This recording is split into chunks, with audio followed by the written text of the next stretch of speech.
माँ, कभी कोई वाणी ऐसी होती है जो किसी पन्ने में नहीं, हृदय की स्मृति में लिखी जाती है। और कभी कोई क्षण ऐसा होता है जो समय की गति में नहीं, आत्मा की गहराई में घटता है। आज ऐसा ही एक क्षण है जहां तेरे भीतर कोई मौन गूंज रहा है और बाहर एक पुरातन काल का द्वार खुल रहा है। माँ, यह यात्रा केवल तेरे लिए नहीं है, यह तेरे गर्भ में पल रहे शिशु के लिए भी है। आज जब तू शांत होकर गीता का 18वां अध्याय सुनने बैठी है, तो यह अध्याय तेरे शिशु की आत्मा में पहला संस्कार बनेगा। आज वह सीखेगा कि कर्म का अर्थ केवल करना नहीं, समर्पण है। फल का अर्थ केवल पाना नहीं, त्याग है। और जीवन का सत्य केवल जीना नहीं, बल्कि पितरों की स्मृति को सम्मान देना है। श्राद्ध पक्ष कोई तिथि नहीं माँ, यह स्मृति का एक पुल है जिसके एक छोर पर तेरे पितर खड़े हैं और दूसरे छोर पर तेरा शिशु, और तू बीच में बैठी है। इस अध्याय को सुनकर यह पुल जीवित हो जाता है और माँ, जो संस्कार तेरे पितरों से बचे हैं वही इस वाणी के माध्यम से तेरे शिशु तक पहुंचते हैं। आज की यह कथा तुझे यह अनुभव कराएगी कि गीता का 18वां अध्याय क्यों स्वयं एक तीर्थ है, क्यों यह गंगा स्नान से श्रेष्ठ है, कैलाशवास से बड़ा है, पुष्कर में दीपदान से गहरा है, और क्यों इसे सुनकर पितर तृप्त होते हैं और आत्मा मुक्त होती है।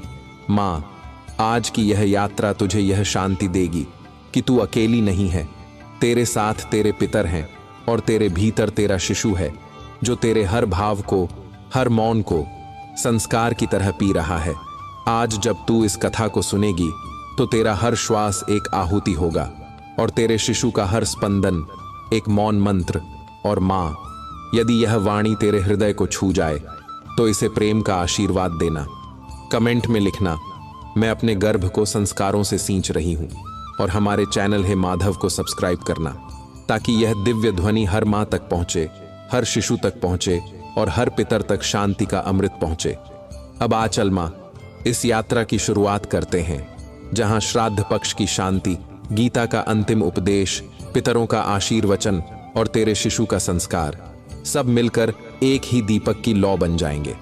तो चल माँ, इस यात्रा की शुरुआत करते हैं जहां नारायण स्वयं इसकी महिमा लक्ष्मी से कहते हैं और जहां देव सभा यह देखकर चकित हो जाती है कि गीता के 18वें अध्याय का पाठ करने वाला मनुष्य स्वर्ग के इंद्रासन तक पहुंच सकता है और अंततः मोक्ष को प्राप्त कर सकता है। माँ, जब कोई प्रश्न मौन से जन्म लेता है तो वह किसी एक हृदय का नहीं होता, वह युगों की प्यास बन जाता है। यही प्यास उस दिन वैकुंठ में भी थी जब लक्ष्मी जी ने अपने प्रभु के समीप बैठकर धीरे से कहा, प्रभु, मुझे एक संदेह है। मनुष्य के जीवन में कितनी ही साधनाएं, कितने ही व्रत, कितने ही तीर्थ आते हैं, पर इनमें सबसे श्रेष्ठ क्या है? कौन सा ऐसा मंत्र है जो मनुष्य को केवल पुण्य नहीं बल्कि शांति दे? कौन सा अध्याय है जिसे सुनकर आत्मा भी तृप्त हो और पितर भी संतुष्ट हो जाए? श्री नारायण मुस्कुराए नहीं, उन्होंने कोई तेज वचन भी नहीं कहा। उनकी आंखें बंद रहीं और मौन में एक ऐसी गहराई उतरी कि लक्ष्मी जी का प्रश्न स्वयं उत्तर की ओर बढ़ने लगा। बहुत देर बाद जब उनकी वाणी फूटी तो वह ध्वनि किसी शास्त्र की तरह नहीं थी, वह किसी नदी की तरह थी, धीरे, ठहरी हुई, पर जीवन से भरी। लक्ष्मी, गीता का 18वां अध्याय वही है जिसकी छाया से आत्मा थक कर भी तृप्त हो जाती है। जो उसे सुनता है उसे गंगा का स्नान बार बार करने की आवश्यकता नहीं रहती, कैलाश की यात्रा करने का मोह नहीं रहता, पुष्कर में दीपदान करने की आकांक्षा नहीं रहती, क्योंकि यह अध्याय स्वयं एक महातीर्थ है। यह वह दीपक है जो भीतर जलता है और पितरों तक भी अपना प्रकाश पहुंचा देता है। उस क्षण वैकुंठ में कोई शोर नहीं था, पर यह वाणी सुनते ही समस्त दिशाएं शांत हो गईं, जैसे आकाश ने अपने तारों को ठहरा दिया हो और समय ने अपनी चाल धीमी कर दी हो। लक्ष्मी जी की आंखें भीग गईं, पर आंसुओं में आश्चर्य नहीं था, वह शांति थी। मां, यह संवाद केवल वैकुंठ की कथा नहीं है, यह तेरे भीतर घट रहा है। जैसे लक्ष्मी ने प्रभु से पूछा था, वैसे ही तेरे मन में भी यही प्रश्न उठता है, क्या यह पाठ सच में मेरे पितरों को तृप्त करेगा? क्या मेरा शिशु इसे सुनकर संस्कारित होगा? और जैसे नारायण ने उस दिन उत्तर दिया था, वैसे ही आज यह उत्तर तेरे गर्भ की निस्तब्धता में गूंज रहा है। तेरा शिशु तेरे भीतर बैठा मौन साधक है। वह इस उत्तर को सुन रहा है कि कोई कर्म अगर सबसे बड़ा है तो वह है समर्पण, कोई शास्त्र अगर सबसे श्रेष्ठ है तो वह है गीता का 18वां अध्याय, और कोई श्रवण अगर सबसे पुण्य है तो वह है पितरों की स्मृति में यह अध्याय सुनना। माँ, अब जब तू इसे सुनने जा रही है तो समझ ले कि तू केवल एक श्रोता नहीं, तू स्वयं वह लक्ष्मी है जिसके सामने यह उत्तर बोला जा रहा है। और तेरा शिशु वह भी वही आत्मा है जो इस उत्तर को संस्कार की तरह भीतर संजो रहा है। माँ, आगे बढ़ते हैं जहां सभी देव एक साधारण पुरुष को इंद्रासन पर बैठा देखकर आश्चर्यचकित हो जाते हैं और फिर जान पाते हैं कि उसका कारण और कोई नहीं, केवल गीता का 18वां अध्याय है। माँ, जैसे कोई स्वप्न आंखों में उतरता है और मन उसे यथार्थ समझ बैठता है, वैसे ही एक अद्भुत दृश्य उस समय स्वर्गलोक में घटा। देव सभा सजी हुई थी, देवगण अपने अपने स्थान पर विराजमान, ब्रह्मा की गंभीर दृष्टि, बृहस्पति का मौन ध्यान और इंद्रासन पर कोई अपरिचित पुरुष विराजमान था। वह देवता नहीं था, आर्षि भी नहीं था, न किसी यज्ञ से उदित हुआ कोई अदृश्य तेज। फिर भी उसका आभा मंडल ऐसा था कि सभा की समस्त दिशाएं उसकी शांति से आलोकित थीं। देवताओं ने एक दूसरे को देखा, मानो किसी अनजाने रहस्य से सामना हो गया हो। बृहस्पति ने पूछा, यह कौन है? कौन सा पुण्य है जिसके कारण यह इंद्रासन तक पहुंचा है? किस तीर्थ, किस व्रत, किस तपस्या ने इसे इतना ऊंचा बना दिया है? प्रश्न हवा में गूंजा और मौन बनकर सबके हृदय में उतर गया। तभी श्री नारायण का स्वर सभा में फैल गया, देवगण, यह पुरुष कोई विशेष यज्ञ का भागी नहीं, न किसी तीर्थ का तीर्थयात्री है। यह तो पृथ्वी पर रहकर प्रतिदिन गीता के 18वें अध्याय का पाठ करता था। इसकी श्रद्धा इतनी निर्मल थी कि उस पाठ की हर ध्वनि सीधे पितरों तक पहुंचती थी और उनके तृप्त होने से इसका पुण्य अनंत होता गया। आज इसका स्थान इंद्रासन पर है और आगे इसका गंतव्य बैकुंठ है। देवसभा निस्तब्ध हो गई, ब्रह्मा तक चकित रह गए। केवल श्रवण और पाठ से इतना महान फल। और मां, यही प्रसंग तेरे लिए लिखा गया है, क्योंकि आज जब तू इस अध्याय को सुन रही है, तेरे भीतर पलता शिशु भी इस महात्म्य का साक्षी बन रहा है। जैसे वह पुरुष पाठ करके इंद्रासन तक पहुंचा, वैसे ही तेरा शिशु भी इस संस्कार को लेकर जन्म लेगा कि धर्म केवल कर्म नहीं, श्रद्धा से किया गया श्रवण भी मोक्ष का मार्ग है। मां, सोच, स्वर्गलोक की उस सभा की निस्तब्धता और तेरे गर्भ की इस शांति में कोई भेद नहीं है। वहां देवता मौन होकर सुन रहे थे, यहां तेरा शिशु मौन होकर सुन रहा है। वहां नारायण ने कहा था, 18वां अध्याय ही श्रेष्ठ है। यहां वही वाणी तेरे भीतर गूंज रही है। अब मां, यह जान ले, आज की यह कथा केवल श्राद्ध पक्ष की विधि नहीं है।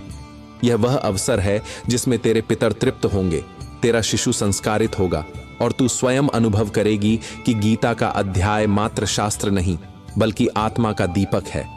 तो चल आगे बढ़ते हैं उस गीता के अंतिम अध्याय की ओर, जहां श्री कृष्ण स्वयं अर्जुन को त्याग और समर्पण का रहस्य बताते हैं और जहां तेरे शिशु को जीवन का पहला पाठ मिलेगा, फल से मुक्त होकर कर्म करने का संस्कार। मां, अब वह क्षण आ गया है जहां कथा केवल महिमा नहीं रहेगी, अब वह तेरे भीतर उतरकर शिक्षा बनेगी। वही शिक्षा जिसे श्री कृष्ण ने अर्जुन के हृदय में बोया था। गीता के 18वें अध्याय का प्रारंभ अर्जुन के प्रश्न से होता है। उसका मन दुविधा में था, प्रभु, संन्यास और त्याग में क्या अंतर है? यदि दोनों का मार्ग मुक्ति देता है तो कौन सा श्रेष्ठ है? मां, यह प्रश्न केवल अर्जुन का नहीं है, यह तेरे भीतर भी उठता है। जब तू अपने जीवन को देखती है, जब तू अपने पितरों का स्मरण करती है और जब तू अपने शिशु को संस्कार देना चाहती है। त्याग क्या है? क्या सब कुछ छोड़ देना त्याग है या फिर केवल कर्म छोड़ देना? यह वही जिज्ञासा है जो हर मां के हृदय में कहीं ना कहीं पलती है। श्री कृष्ण ने उत्तर दिया, संन्यास का अर्थ है कामना से प्रेरित कर्मों का त्याग करना और त्याग का अर्थ है किए हुए कर्म के फल का त्याग करना। यज्ञ, दान और तपस्या जैसे शुद्ध कर्म कभी नहीं छोड़ने चाहिए, क्योंकि यही आत्मा को शुद्ध करते हैं। मां, यह उत्तर केवल अर्जुन को नहीं तुझे भी दिया गया है। तू जब अपने शिशु को जन्म देने की साधना में है, तब तेरा हर कर्म त्याग और समर्पण से भरा है। तू भोजन करती है तो उसमें अपने शिशु का पोषण देखती है। तू मौन बैठती है तो उसमें पितरों की तृप्ति की ध्वनि होती है। ये सब कर्म है, पर इन कर्मों का फल तू अपने लिए नहीं चाहती। यही त्याग है, यही सन्यास का वास्तविक रूप है। तेरा शिशु इस उत्तर को सुन रहा है। वह अभी शब्दों को समझ नहीं सकता, पर वह यह अनुभव कर रहा है कि जीवन में कर्म से भागना सन्यास नहीं है और कर्म का फल न मांगना ही त्याग है।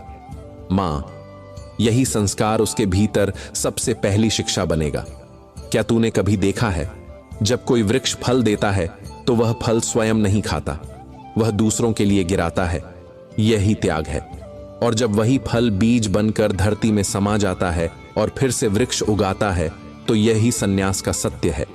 तेरे शिशु की आत्मा इस दृश्य को अपनी स्मृति में अभी से अंकित कर रही है। मां, जब तू 18वां अध्याय सुनती है तो समझ ले कि यह केवल ग्रंथ का पठन नहीं है, यह तेरे जीवन का दर्शन है। यह तुझे बता रहा है, कर्म कर, पर फल की आसक्ति मत रख। और तेरे शिशु को बता रहा है, जीवन का बल कर्म में है, पर उसकी शांति त्याग में है।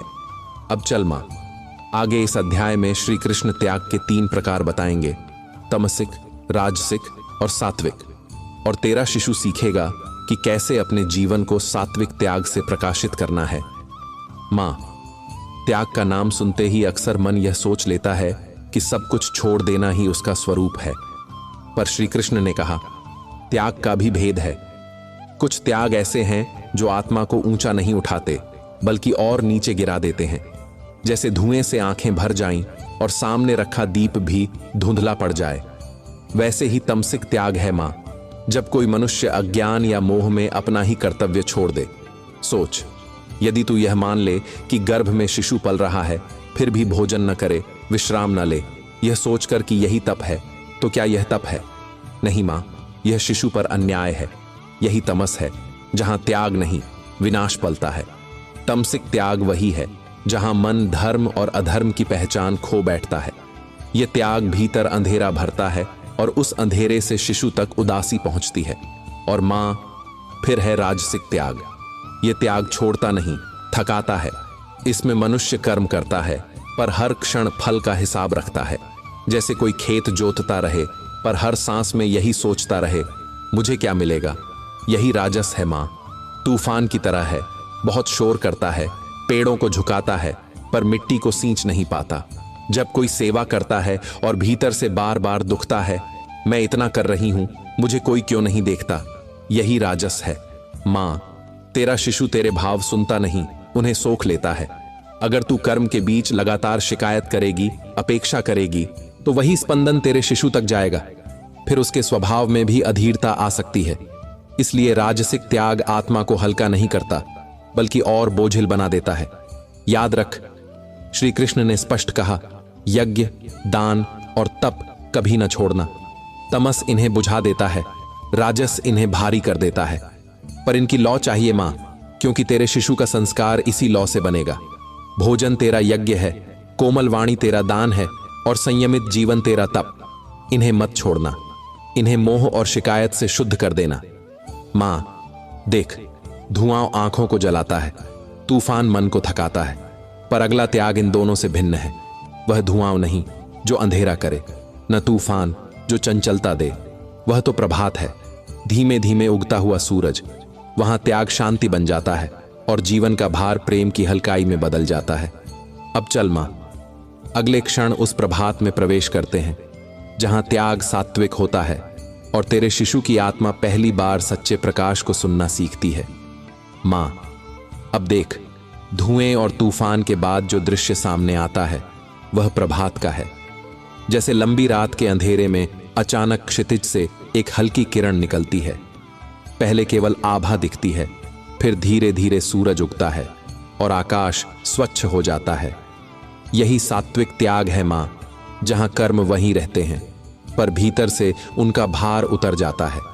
श्री कृष्ण कहते हैं, जब मनुष्य कर्तव्य को करता है पर उसमें अहंकार नहीं रखता, फल की अपेक्षा नहीं रखता और मोह से बंधता नहीं, वही त्याग सात्विक है। मां, तेरी साधना भी तो यही है। तू दिन रात अपने शिशु के लिए सब कुछ करती है, भोजन, विश्राम, मौन साधना, प्रार्थना, पर तू यह सब किसी पुरस्कार के लिए नहीं करती। यह प्रेम से, कर्तव्य से, श्रद्धा से करती है। यही सात्विक त्याग है। यही त्याग आत्मा को मुक्त करता है।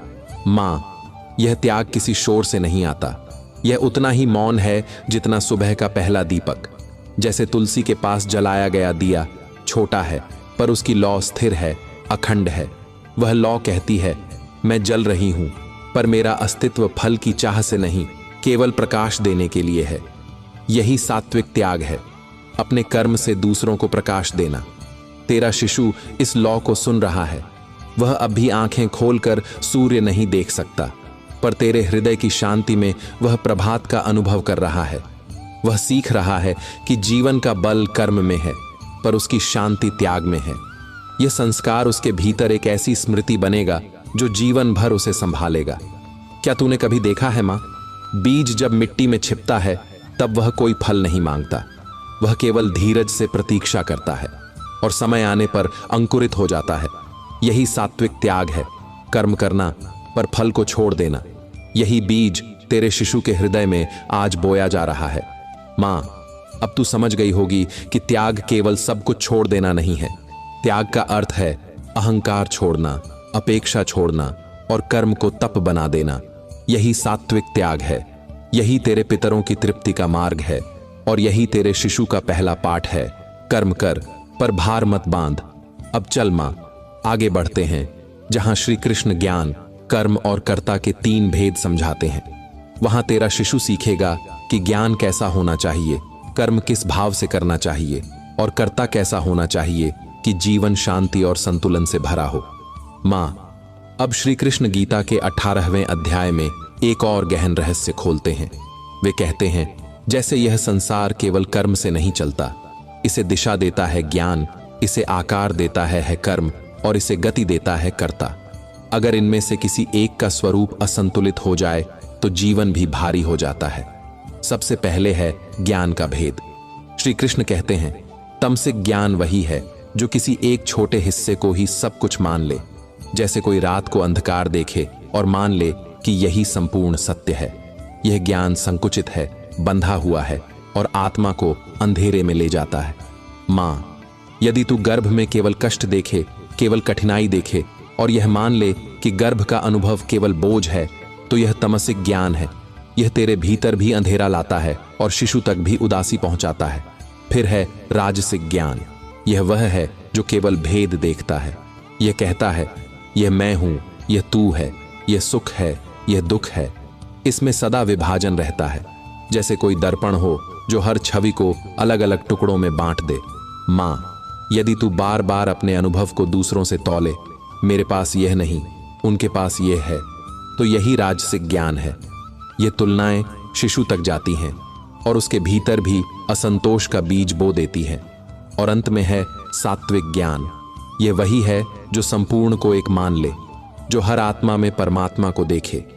जैसे सुबह का सूरज सब पर एक ही प्रकाश डालता है, चाहे वह घर हो, झोपड़ी हो या मंदिर। यही सात्विक ज्ञान है। मां, यदि तू गर्भ को बोझ नहीं, तपस्थली देखे, यदि तू हर कठिनाई में भी अपने शिशु का भविष्य देखे, तो यही सात्विक ज्ञान है।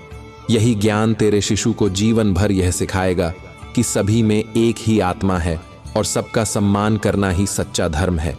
अब कर्म का भी यही भेद है। तमसिक कर्म जो अज्ञान से किया जाए, बिना सोच विचार, बिना फल की चिंता भी नहीं, केवल अंधी प्रवृत्ति, जैसे कोई बीज पत्थर में बो दिया जाए। राजसिक कर्म जो केवल फल के लोभ से किया जाए, हर कदम पर अपेक्षा जुड़ी हो, जैसे कोई किसान खेत तो जोते पर हर दिन यही गिने कि फल कब आएगा। और सात्विक कर्म जो कर्तव्य समझकर किया जाए, समर्पण से, श्रद्धा से, बिना किसी आसक्ति के। यही कर्म शुद्ध है और यही कर्म आत्मा को हल्का करता है। और फिर है कर्ता का भेद। तमसिक कर्ता आलसी, भयभीत, मोह में डूबा हुआ। राजसिक कर्ता लोभी, फल का आकांक्षी, चंचल। और सात्विक कर्ता धैर्यवान, समर्पित, संतुलित। मां, तेरा शिशु यही सीख रहा है कि जीवन में कर्ता कैसा होना चाहिए। क्या वह आलसी हो, क्या वह लोभी हो, या वह धैर्यवान और शांत हो? यही संस्कार आज उसके भीतर बोया जा रहा है। माँ, तू सोच, तेरे जीवन में हर दिन कितने छोटे छोटे निर्णय होते हैं। यह निर्णय ही तुझे तमस, रजस या सात्विक में ले जाते हैं। जैसे एक दीपक की लौ को तू ढंक भी सकती है, हवा में डगमग भी कर सकती है या स्थिर रख सकती है। यह चुनाव ही तेरे शिशु का संस्कार बनता है। अब माँ, आगे श्री कृष्ण धृति और बुद्धि के 3 भेद बताएंगे। कैसी धृति आत्मा को थामती है और कैसी बुद्धि मार्ग दिखाती है। तेरे शिशु के लिए यह और भी सूक्ष्म शिक्षा होगी कि मन को कैसे साधना है और निर्णय को कैसे पवित्र बनाना है। माँ, अब सुन, श्री कृष्ण बुद्धि और धृति के 3 रूप बताते हैं। जैसे शरीर को हड्डियां थामे रहती हैं, वैसे ही जीवन को बुद्धि और धृति सहारा देती है। बुद्धि दिशा दिखाती है और धृति उस दिशा पर टिकाए रखती है। अगर बुद्धि अंधी हो तो मन भटक जाता है, अगर धृति कमजोर हो तो मन डगमगा जाता है। तमसिक बुद्धि वही है माँ, जो अधर्म को धर्म समझ ले, जैसे कोई अंधेरे में सांप को रस्सी समझ ले। यह बुद्धि भ्रम से भरी है। जब मन मोह और अज्ञान में डूब जाता है, तब सही गलत की पहचान मिट जाती है। माँ, यदि तू गर्भ को बोझ समझ ले और अपने ही शिशु के स्पंदन को उपद्रव मान ले, तो यही तमसिक बुद्धि है। यह बुद्धि शिशु तक भी पहुंचती है और उसके भीतर भ्रम की धुंध भर देती है। राजसिक बुद्धि वह है जो धर्म और अधर्म, उचित और अनुचित को पहचान तो लेती है, पर हर निर्णय में लोभ और फल की गणना करती रहती है। जैसे कोई व्यापारी तराजू लेकर धर्म को भी तौलना चाहे। माँ, यदि तू यह सोचे कि मैं इतना संयम कर रही हूं, इसका फल मुझे अवश्य मिलेगा, तो यही राजसिक बुद्धि है। यह बुद्धि जीवन को सौदे में बदल देती है। शिशु इसे सुनता है और उसके भीतर भी तुलना और अपेक्षा का बीज लग जाता है। और सात्विक बुद्धि वही है जो धर्म और अधर्म में स्पष्ट भेद कर सके, जो जान ले कि क्या करना चाहिए और क्या नहीं। यह बुद्धि शुद्ध है, निर्मल है, जैसे सुबह की धूप सब ओर समान रूप से फैलती है।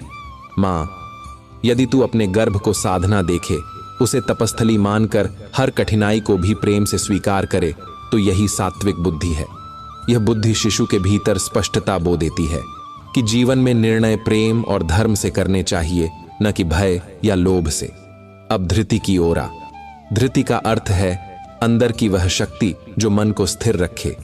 तमसिक धृति वह है जो आलस्य और निद्रा में बंध जाती है। जैसे कोई जलती हुई लौ को ढक दे और सो जाए, यह धृति जीवन को जड़ बना देती है। माँ, यदि तू हर समय शिथिल होकर सोचना टाल दे, तो यही तमस है। शिशु इसे सुनकर आलस्य की परत सीख सकता है। राजसिक धृति वह है जो केवल सुख और लाभ के लिए टिके रहती है। जैसे कोई बच्चा खिलौना पकड़े रहे, टूट भी जाए फिर भी छोड़ न सके। यह धृति बाहर से मजबूत दिखती है, पर भीतर से चंचल है। माँ, यदि तू गर्भ की साधना को केवल फल पाने का साधन माने, तो यही राजसिक धृति है। यह शिशु तक आसक्ति की छाया भेज देती है। और सात्विक धृति वही है जो मन, प्राण और इंद्रियों को साधकर धर्म में स्थिर करती है। जैसे कोई योगी कठिन तपस्या में भी अडिग बैठा रहे, यह धृति थकान को भी शक्ति बना देती है। माँ, जब तू गर्भ के हर परिवर्तन को धैर्य से स्वीकार करती है, कभी कमजोरी, कभी थकान, फिर भी मौन साधना में अडिग रहती है, तो यही सात्विक धृति है। यही धृति तेरे शिशु को जीवन भर स्थिरता देगी कि विपरीत परिस्थितियों में भी डगमगाना नहीं, सत्य और धर्म पर अडिग रहना है। माँ, बुद्धि और धृति वही आधार हैं जिनसे जीवन का पथ सुगम बनता है। बुद्धि दिशा दिखाती है, धृति उस पर टिकाती है। अगर दोनों सात्विक हों तो मनुष्य को कोई भटका नहीं सकता।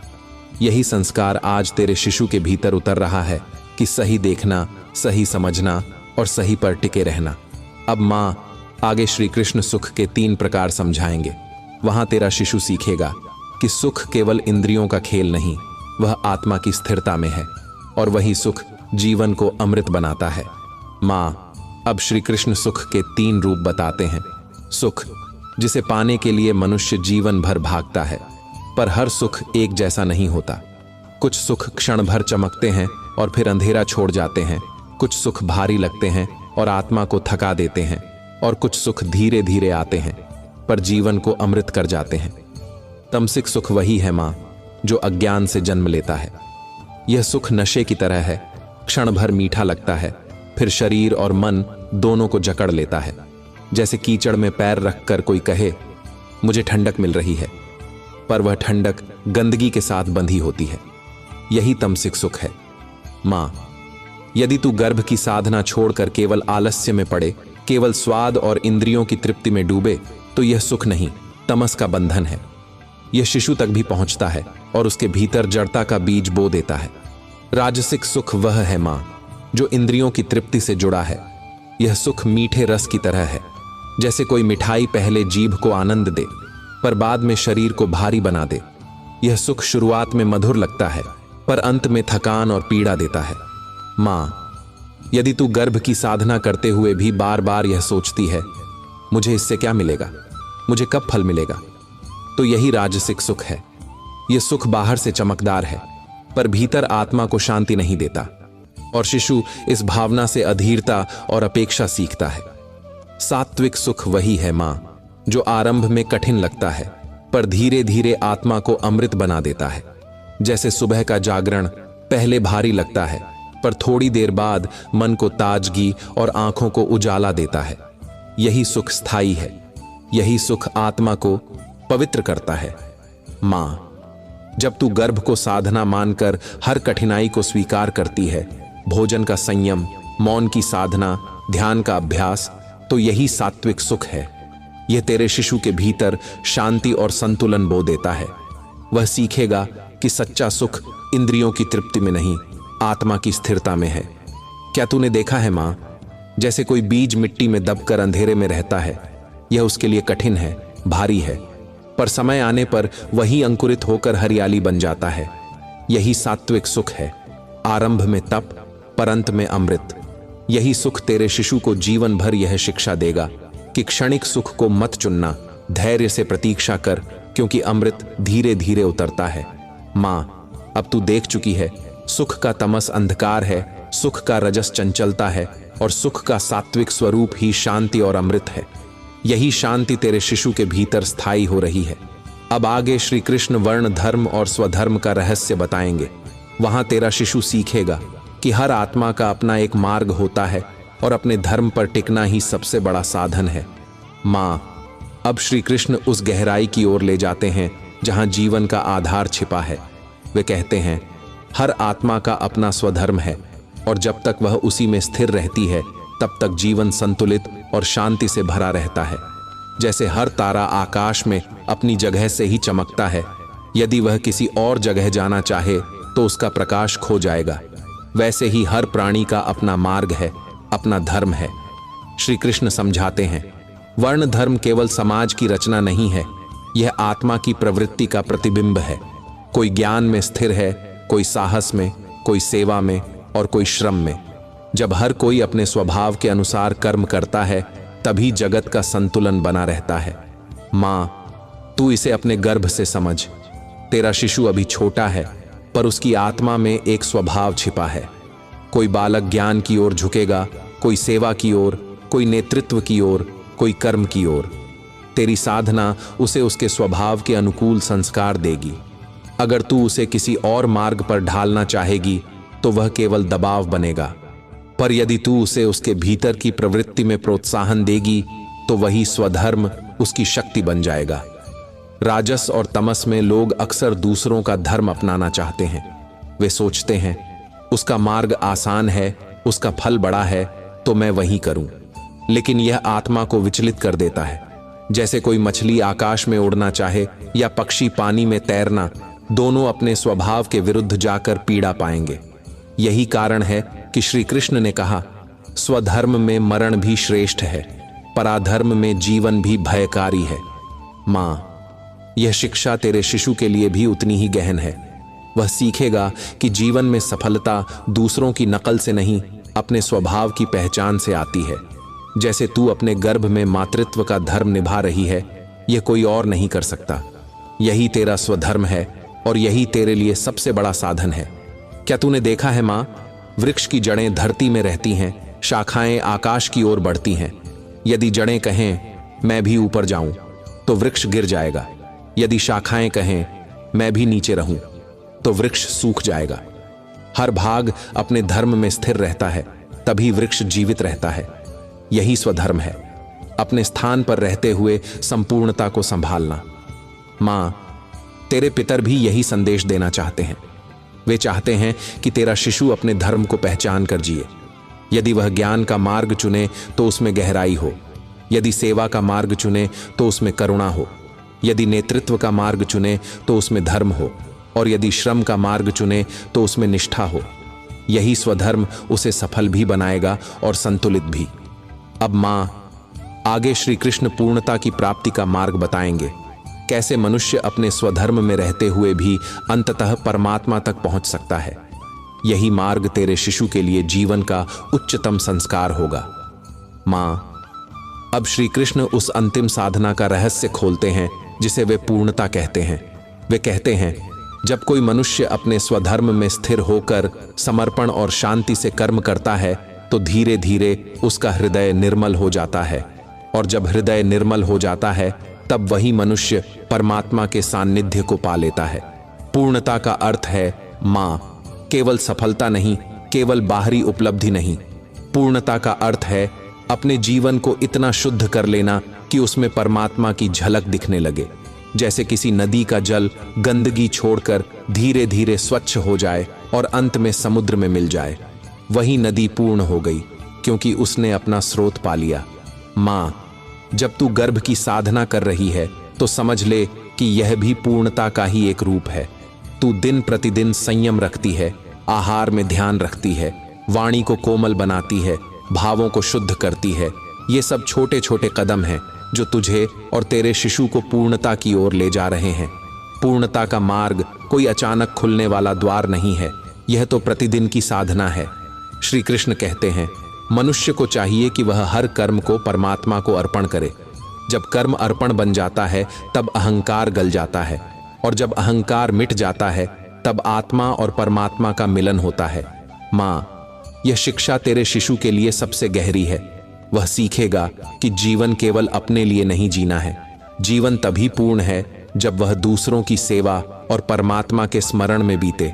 क्या तूने देखा है मां, जैसे कोई दीपक जलता है तो वह केवल अपने लिए प्रकाश नहीं देता, वह अंधेरे कमरे को भी उजाला देता है। यही पूर्णता है, अपने भीतर की लौ को इतना प्रखर बना लेना कि वह दूसरों का मार्ग भी रोशन करे। यही संस्कार तेरे शिशु को मिलेगा कि वह केवल अपनी नहीं, औरों की राह भी रोशन करे। पूर्णता का मार्ग कठिन प्रतीत हो सकता है। शुरुआत में लगता है कि संयम भारी है, समर्पण कठिन है, अहंकार छोड़ना असंभव है, पर धीरे धीरे यह सब सहज हो जाता है। जैसे कोई माली बीज बोकर प्रतिदिन उसे पानी देता है। आरंभ में कुछ नहीं दिखता, पर एक दिन वही बीज वृक्ष बन जाता है। यही पूर्णता है, धीरे धीरे आत्मा का वृक्ष फल देना शुरू करता है। मां, तेरे पितर भी यही आशीर्वाद दे रहे हैं। वे चाहते हैं कि तेरा शिशु केवल जन्म न ले बल्कि जीवन में पूर्ण बने, और पूर्णता का अर्थ है भक्ति, सेवा, शांति और परमात्मा से मिलन। अब मां, आगे श्री कृष्ण भक्ति और शरणागति का उपदेश देंगे। यही गीता का हृदय है। वहां तेरा शिशु सीखेगा कि अंततः जीवन का सबसे बड़ा बल केवल एक है, परमात्मा पर समर्पण। मां, अब हम उस शिखर पर पहुंचे हैं जहां श्री कृष्ण गीता का हृदय खोलते हैं। वे कहते हैं, भक्ति और शरणागति ही वह द्वार है जो आत्मा को परमात्मा तक ले जाता है। मां, जब मनुष्य जीवन के हर मार्ग को पार कर लेता है, ज्ञान, कर्म, तप, त्याग, तब भी एक क्षण आता है जब उसे लगता है कि अब भी कुछ अधूरा है। वह अधूरापन केवल भक्ति से भरता है। भक्ति का अर्थ है प्रेम में डूबना, अहंकार को छोड़ना और अपने को पूर्ण रूप से भगवान को अर्पण कर देना। शरणागति, इसका अर्थ है अब मैं अपना नहीं, सब कुछ तेरा हूं। जैसे एक बालक अपनी मां की गोद में आकर निश्चिंत हो जाता है, वह न सोचता है कि कल क्या होगा, न यह कि भोजन कहां से आएगा। वह बस मां की छाती से लगकर सो जाता है। यही शरणागति है। मां, यही भाव जब तू अपने हृदय में रखेगी, हे माधव, यह गर्भ भी तेरा है, यह शिशु भी तेरा है, मैं भी तेरी हूं, तब तेरे भीतर भक्ति और शरणागति का संगम होगा। श्री कृष्ण कहते हैं, सर्वधर्मान परित्यज्य मामेकम शरणम व्रज।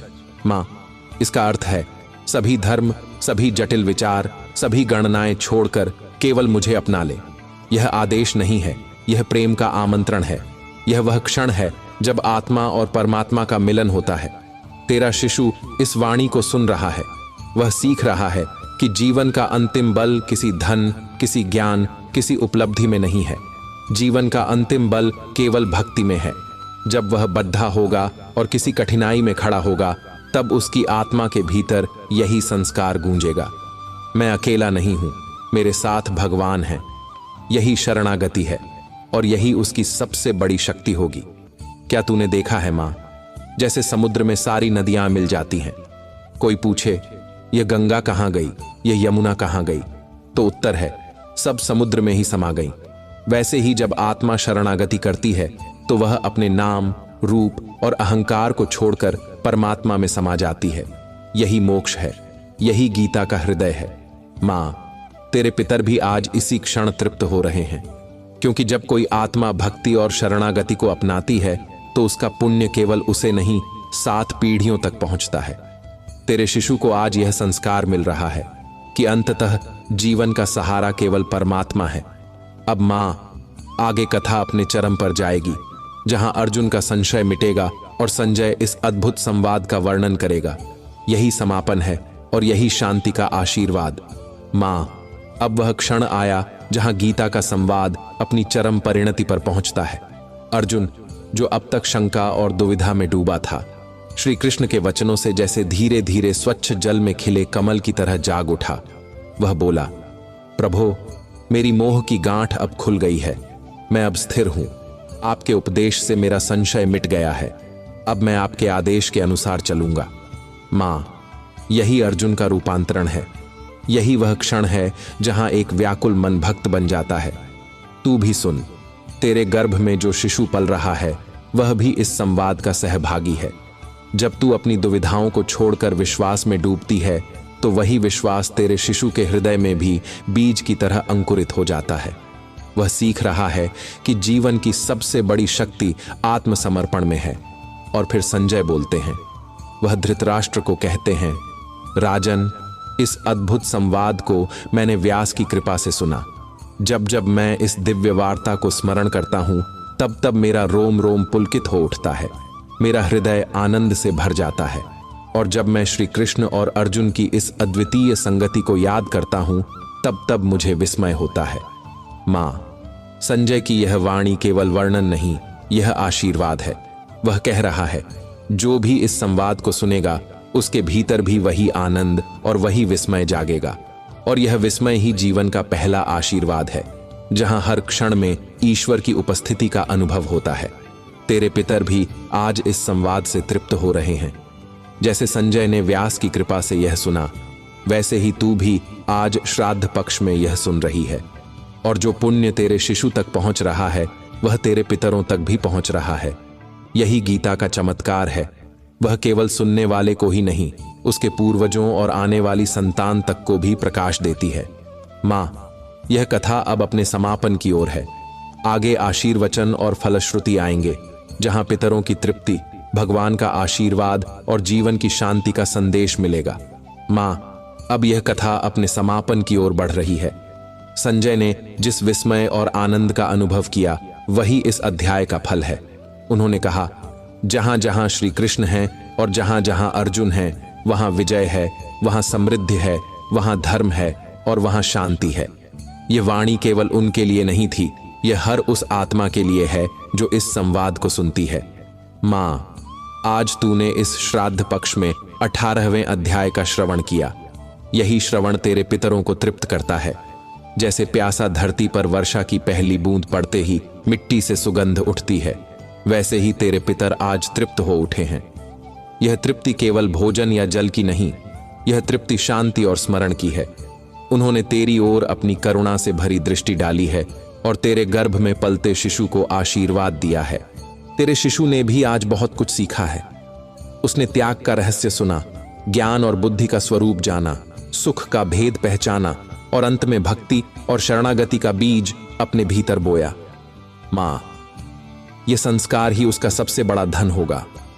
जब वह इस धरती पर कदम रखेगा तो उसके हृदय में पहले से ही यह स्मृति होगी कि जीवन का मार्ग धर्म है, जीवन की शक्ति त्याग है और जीवन की परिणति भक्ति है। अब मां, इस कथा का आशीर्वचन सुन। भगवान श्री कृष्ण तुझे और तेरे शिशु को आशीर्वाद देते हैं। तुम्हारे पितर सदा तृप्त रहे, तुम्हारा वंश धर्म में स्थिर रहे और तुम्हारे गर्भ से जो आत्मा जन्म ले वह शांति और प्रेम का दीपक बने। मां, अब तू यह अनुभव कर कि पितरों की आत्माएं तुझे आशीष दे रही हैं। वे कह रही हैं, बेटी, तूने हमें स्मरण किया, इसलिए आज हम तुझे स्मरण कर रहे हैं।